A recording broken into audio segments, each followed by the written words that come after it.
함께 하나님의 말씀 사도행전 11장 19절부터의 말씀 합독하도록 하겠습니다.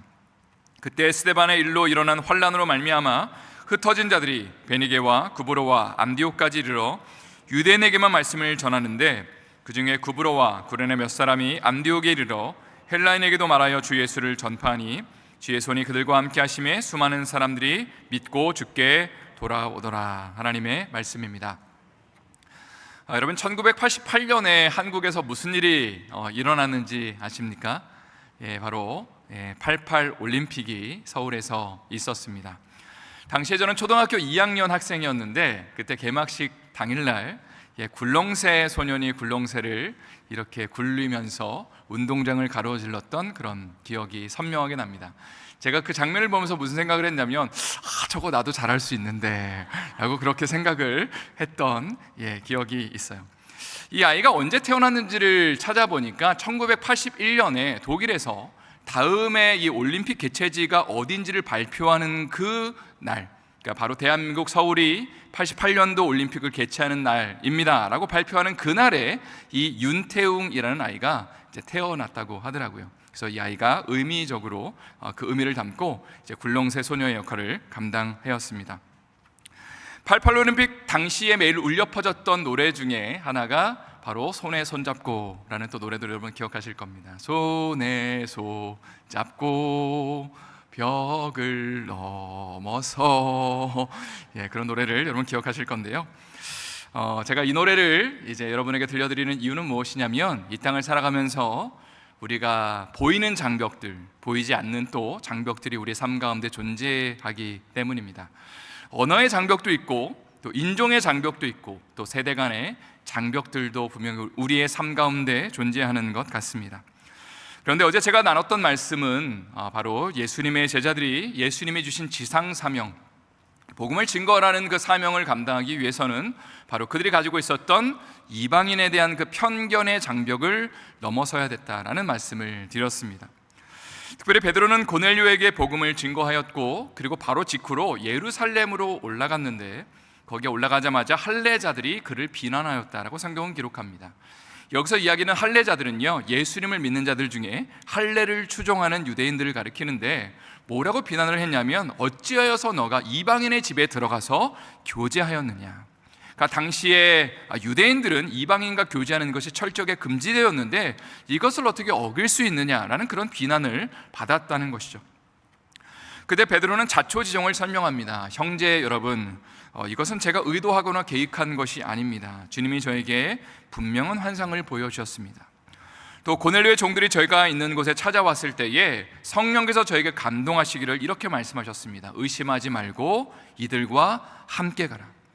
그리고 고넬료와 그의 친척들에게 복음을 증거했을 때에 바로 성령이, 우리가 예수님을 믿었을 때에 임하였던 그 동일한 성령이 그들에게도 동일하게 임하였습니다 라고 그렇게 이야기를 하게 됩니다.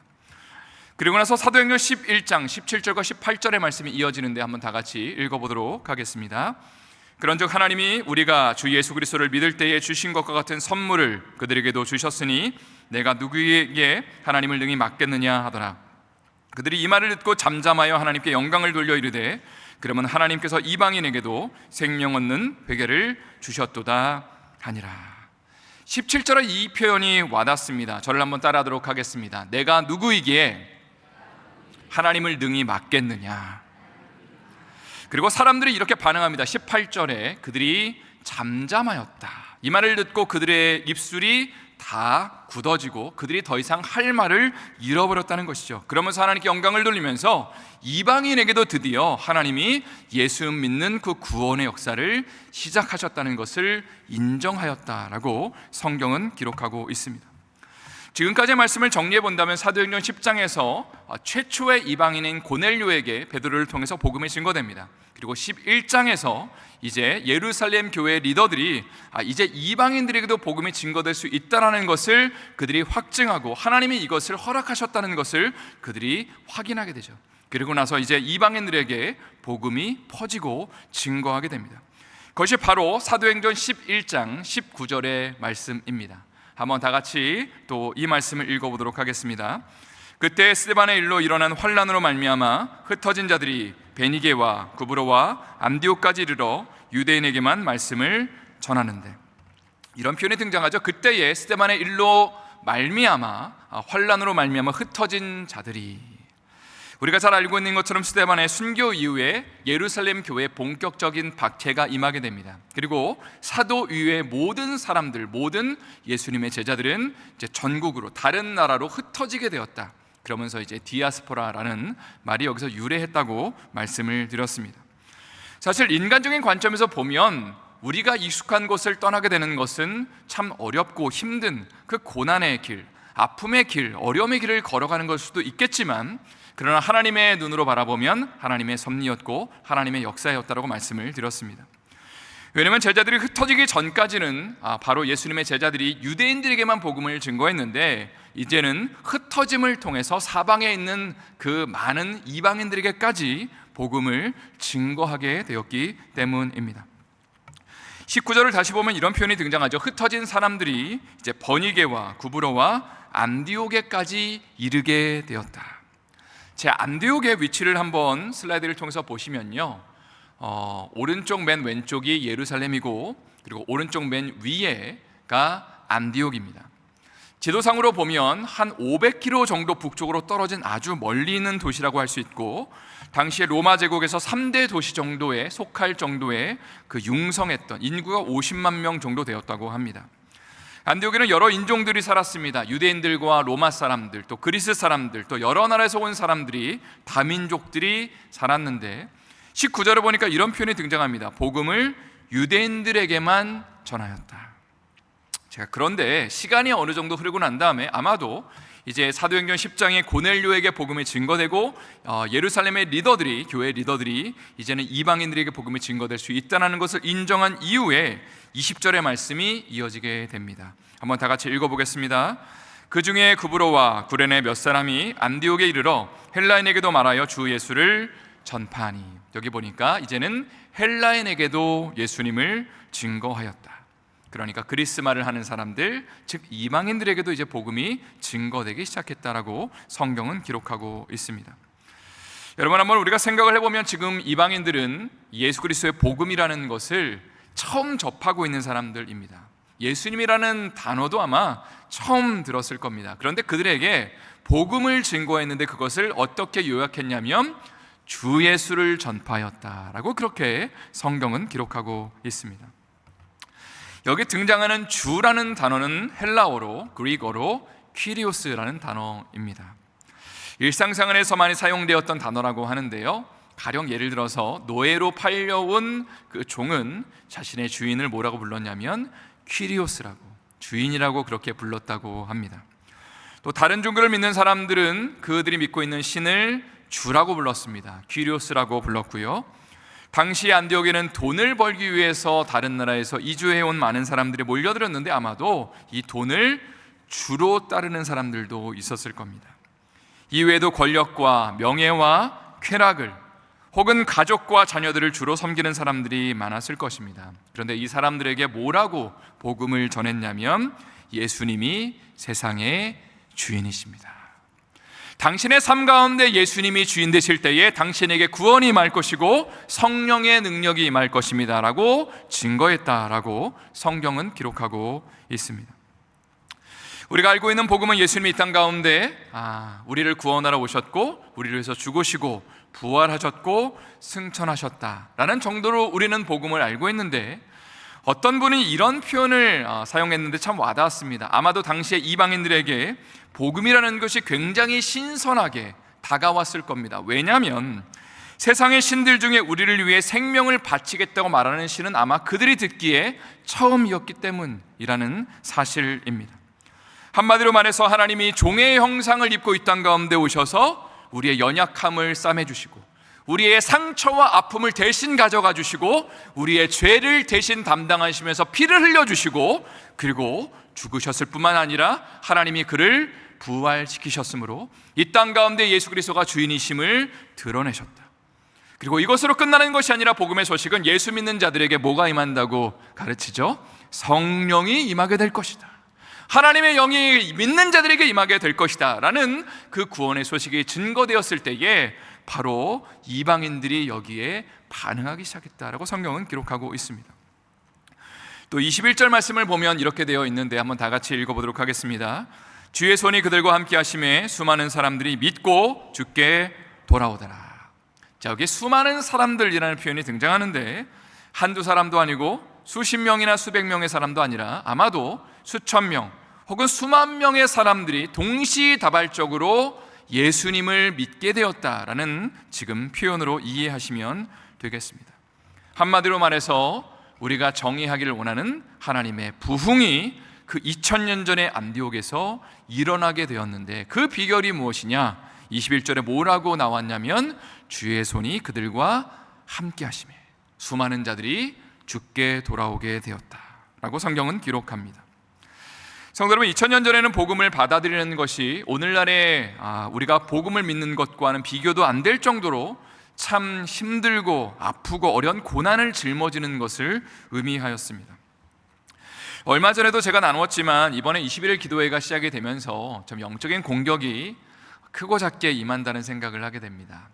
예를 들어서 갑작스럽게 코비드에 많이 걸리시고 감기에 걸리신 분들도 굉장히 많았습니다. 이 기도회 기간 동안에 또 자동차 사고가 나신다거나 혹은 집안에 문제가 있다거나 이런 일이 벌어지면 우리는 흔히 기도하는 것을 이제 조금은 소홀하게 되고 혹은 포기하게 됩니다. 하물며 예수님을 믿는데 집에서 쫓겨나고 직장에서 나가야 되고 사는 곳을 떠나야 되는 일이 발생한다면 과연 몇 명의 사람이나 예수님을 제대로 믿을 거라고 여러분 생각하십니까? 사실 한국에서 80년대나 90년대에는요 예수님 믿는 것이 자랑처럼 여겨졌던 시기도 있었습니다. 가령 제가 어느 교회 장로입니다 라고 하면 아마 많은 사람들이 장로님이시군요 하면서 존경의 눈으로 그렇게 바라봤던 시기도 있었습니다. 어른들은 본인이 교회를 다니지 않아도요 자녀들을 교회에 보내면서 좋은 데니까 갔다 오라고 그렇게 했던 사회적인 분위기가 분명히 있었습니다.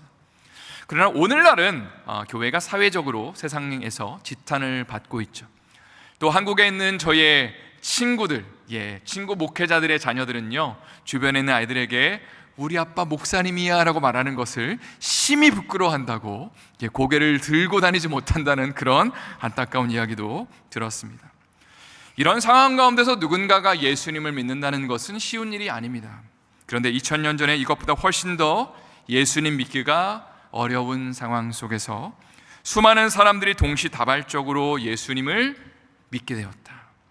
주께 돌아오게 되었다. 그 비결이 무엇이냐면 주의 손이 그들과 함께 하심에. 자, 저를 한번 따라 할까요? 주의 손이 그들과 함께 하심에. 한마디로 말해서 성령의 능력이 임하고 예수 그리스도의 그 영광과 임재가 그 제자들의 마음 가운데 충만하게 임하니까 하나님의 살아계심이 세상 사람들에게 드러나게 되고 수많은 자들이 주 예수께 돌아오게 되더라. 그들이 어떤 대가를 치르고서라도 우리는 예수님을 믿겠다고 선언하며 그분이 하나님의 아들이시고 세상의 왕이심을 인정하는 사람들이 수많은 자들이 늘어나게 되었다고 성경은 기록하고 있습니다. 이제 이 말씀을 우리의 삶 가운데 한번 적용해 보기를 원합니다. 최근에 제가 제 마음 가운데 가장 와닿았던 말이 뭐라고 제가 말씀을 드렸죠? 교회는 뭐라고 말씀드렸죠? 비즈니스가 아니다. 제가 이런 말씀을 드렸습니다. 누가 한 말이라고 그랬죠? 아마 제가 한 말이라고 아마도 그렇게 추정하고 있습니다. 오늘날 우리는 제가 여러 번 차례 말씀을 드렸지만 교회의 부흥을 다음과 같은 방식으로 접근합니다. 멋진 프로그램이나 이벤트, 또 잘 갖추어진 주차장이나 은혜로운 찬양이나 감동적인 설교가 울려 퍼지면 이런 것들이 있는 곳에 사람들이 몰려든다. 이것을 우리는 부흥이라고 정의합니다. 물론 이런 요소들을 우리는 무시할 수는 없을 겁니다. 며칠 전에 재정을 담당하는 장로님과 제가 통화를 하면서 장로님, 본당의 의자가 너무 심각한 것 같습니다. 이제는 바꿀 때가 된 것 같습니다.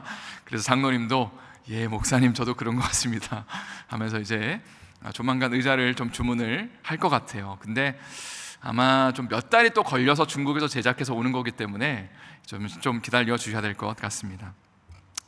또 올해 연초에 예산위원회 모임을 가지셨는데 이런 얘기를 들었어요. 저는 그 자리에는 들어가진 않지만 이제 어떻게 진행이 되고 있는지는 이제 보고를 해주시기 때문에 이제 본당의 미디어 장비를 좀 업그레이드하는 것을 놓고 심각한 토의를 하셨는데 결론은 예산이 너무 빡빡하다. 이거를 할 수 있는 그 여지가 좀 없는 것 같다라는 이야기를 제가 들었습니다. 아마도 선교하는 교회로 우리가 여러 사역들을 감당하다 보니까 또 하나님 기뻐하시는 것들을 먼저 우선순위에 놓다 보니까 좀 우리 교회를 또 살피고 보살피는 것들은 아무래도 좀 우선순위에 밀리는 것 같았습니다. 여러분, 근데 이런 상황 가운데 하나님이 기뻐하시는 결정은 무엇일까요? 교회의 우선순위를 바꿔서 우리가 미디어 장비를 교체하면 많은 사람들이 몰려올 거다라고 믿으면서 먼저 거기에 투자하는 것이 믿음의 행동일까요? 분명히 아닐 겁니다. 그래서 저도 이런 말씀을 드렸어요. 미디어 장비가 좀 급하지만 조금 나중에 하자고. 그리고 좀 전반기를 지나면서 하나님께서 재정에 또 안정을 주시면 그때 한번 생각을 해보자고 저도 말씀을 드렸습니다. 사실 여러분, 그래서 제가 여러분에게 부담을 좀 드리는 것은 아니고요. 이번 주일날 선교 헌금 작정이 그래서 여러분 참 중요하다고 믿습니다. 다시 한번 말씀을 드리지만 자원하는 마음으로 기쁜 마음으로 모든 성도들이 함께 참여하는 것이 너무나 귀한 것 같아요. 그런데 이런 것들이 먼저 차고 흘러 넘칠 때에 우리가 나머지 것들도 잘 감당할 수 있는 그 은혜의 그 축복이 흐르게 되는 것이죠. 마태복음 6장 33절을 저는 참 좋아합니다. 너희는 먼저 그의 나라와 의를 구하라. 그러면 이 모든 것을 너희에게 더하시리라. 이게 하나님의 방식이죠. 우리가 어떤 인간적인 생각과 계획과 의도를 가지고 이게 우선순위인 것 같다, 이걸 하면 교회가 부흥한다라고 접근하는 것보다는 하나님이 원하시며 기뻐하시는 것을 먼저 감당하고 주님의 선교를 먼저 감당하는 가운데 하나님의 모든 것들을 넘치도록 부어주시는 것을 경험하는 것이 하나님이 원하시며 기뻐하시는 교회를 세워가는 방법이라는 것입니다. 또 지난주에 눈이 많이 오고 난 다음에 며칠 전 주일날 또 주차장 상황이 많이 좋지 않아서 평상시보다 이제 성도님들이 많이 교회를 못 오셨어요. 그래서 제가 그때 깨달았습니다. 주차장도 중요하긴 하구나라는 것을 제가 깨달았습니다. 그러나 오늘 본문에서 이야기하는 것처럼 많은 사람들이 주께 돌아오는 가장 중요한 요소는 아닐 것입니다. 또 다음 세대를 우리가 최선을 다해서 서포트해야 된다고 믿습니다. 그래서 저희가 이제 21일 동안 하나님 앞에 올려드리는 그 비전헌금은 다음 세대를 위해 사용될 것입니다. 그러나 이건 역시도 많은 사람들이 주께 돌아오는 주요 요소가 될 수는 없습니다. 교회 부흥에 있어서 가장 중요한 요소는 오늘 본문이 이야기하는 것처럼 주의 손이 우리와 함께 하시는 것입니다. 예수 그리스도의 능력이 우리와 함께 하시는 것이고 하나님의 임재와 영광과 하나님의 그 살아계심이 우리 공동체 가운데 드러나고 그리고 우리의 삶 가운데 나타날 때에 많은 사람들이 그 하나님의 영광 가운데 기뻐하며 즐거워하며 주 앞에 돌아오게 되는 것입니다. 1900년대 중반 정도에 영국에서 목회를 하셨던 마틴 로이드 존스 목사님이 부흥이라는 시리즈 설교를 하셨는데 그때에 이런 도전을 하셨는데 이것이 바로 오늘 본문의 맥락과 너무나 잘 맞는 것 같아서 제가 여러분과 함께 나누고 싶습니다. 제가 읽어드리겠습니다. 교회가 분명히 실패하고 있다는 것, 오늘날 우리 중 많은 이들이 기억하고 있는 수준에도 미치지 못할 만큼 의미 없는 곳이 되어버렸다는 것은 누가 보아도 명백한 사실이 아닙니까? 세상 사람들은 더 이상 예전처럼 직접 운동 경기를 하지 않습니다. 그 대신 관중석에 앉아 남들이 경기하는 모습을 구경만 하려 듭니다. 이런 경향이 교회에게까지 나타나고 있습니다. 사람들은 뒷짐만 지고 앉아 한두 명이 모든 일을 대신해 주기를 바라고 있습니다. 서슴없이 말하지만 한 사람의 그리스도인으로서 오늘날 교회와 세상의 상태를 보면서 심각한 우려를 느끼지 않는다면 그는 실로 아주 형편없는 그리스도인일 것입니다. 지금 우리에게 필요한 것은 더 많은 지식이나 더 많은 이해력이나 더 많은 변증이 아니며 철학이나 과학이나 종교나 현대의 모든 기술과 좀 더 조화를 이루는 것이 아니라는 사실을 알아야 합니다. 그렇습니다. 우리에게 필요한 것은 사람의 영혼 안으로 들어가 그것을 깨트리고 부수고 낮추어서 새롭게 만드는 능력입니다. 살아계신 하나님의 능력입니다. 우리는 하나님이 100년 전, 200년 전에 가지고 계셨던 그 능력을 오늘날에도 똑같이 가지고 계심을 확신해야 합니다. 그래야 이제부터 그 능력을 구해야 하며 그 능력을 달라고 기도해야 합니다. 이것이 여러분 1900년대 중반에 영국의 강단에서 외쳐졌던 하나님의 말씀이고 부흥에 대한 마틴 로이드 존스 목사님의 외침입니다. 그리고 이 외침은 이 오늘날의 이 현대교회 가운데도 동일하게 적용된다고 믿습니다. 이제 마지막으로 여러분과 함께 나누고 싶은 것은 안디옥 교회의 사명 선언문 한번 다 같이 읽어보도록 하겠습니다. 우리가 무엇을 꿈꾸고 바라고 우리가 어떤 교회를 세워가는지를 여러분과 함께 나누고 싶습니다. 한번 다 같이 읽어볼게요. 우리는 MOV의 비전을 가슴에 품고 복음으로 세상을 움직이는 디아스포라 선교 공동체입니다. 우리는 최고의 선교지인 가정에서부터 땅끝까지 복음을 전파하고 한 영혼을 그리스도께 인도하는 선교사로 살겠습니다. 제가 이것을 세 가지로 요약할 수 있다고 말씀을 드렸습니다. 다음 슬라이드를 보시면요, 여기 보면 노란색으로 된 글씨를 제가 읽어드리겠습니다. 복음으로 세상을 움직이는, 그리고 한 영혼을 그리스도께 인도하는 공동체, 바로 잃어버린 영혼을 구원하는 바로 안디옥 교회, 그것이 저희가 첫 번째로 추구하는 가치입니다. 자, 다음 슬라이드를 보시면요, MOV의 비전을 가지고 가슴에 품고 복음으로 세상을 움직이는, 또 가정에서부터 땅끝까지 복음을 전파하고 한 영혼을 그리스도께 인도하는 사람들이 바로 우리가 정의하는 그리스도의 제자들입니다. 자기의 나라와 영광을 구하는 자들이 아니라 MOV의 비전을 가슴에 품고 복음으로 세상을 움직여가는, 그리고 복음을 증거하고 가정에서부터 그리고 직장에서 한 영혼을 그리스도께 인도하는 제자들을 키워내는 것이 하나님이 원하시며 기뻐하시는 안디옥 교회의 사명입니다. 그리고 다음 슬라이드를 보시면 이러한 과정들을 통해서 디아스포라 선교 공동체를 추구하고 한 영혼을 그리스도께 인도하는 선교사의 삶을 사는 것, 세계 선교의 비전을 감당하는 교회가 바로 안디옥 교회입니다. 이제 말씀을 마무리합니다. 성도 여러분, 우리 교회가 주님의 손이 함께하는 교회로 세워지기를 소망합니다. 여러분 아멘이시죠? 정말 우리가 바라고 하나님 앞에 구하는 그 기도의 제목이 하나님 우리 교회 대박나게 해주세요, 이런 것보다 저부터도요, 하나님 정말 주님의 손이 함께하는 교회로 우리를 사용하여 주시옵소서. 성도들의 그 마음 가운데 하나님의 임재를 갈급해하고 하나님의 나라와 의를 구하기를 원하는 마음으로 하나님이 기뻐하시는 거룩한 사명 가운데 우리도 기쁨으로 자원함으로 헌신하는 가운데 하나님의 살아계심이 만방에 드러나고 우리의 가정 가운데 드러나고 우리 주변 사람들에게 드러나는 그런 놀라운 역사가 우리 안디옥 교회 여러분의 가정 가운데 임할 수 있기를 예수님의 이름으로 축원합니다. 다시 한번 예수님의 이름으로 축원합니다.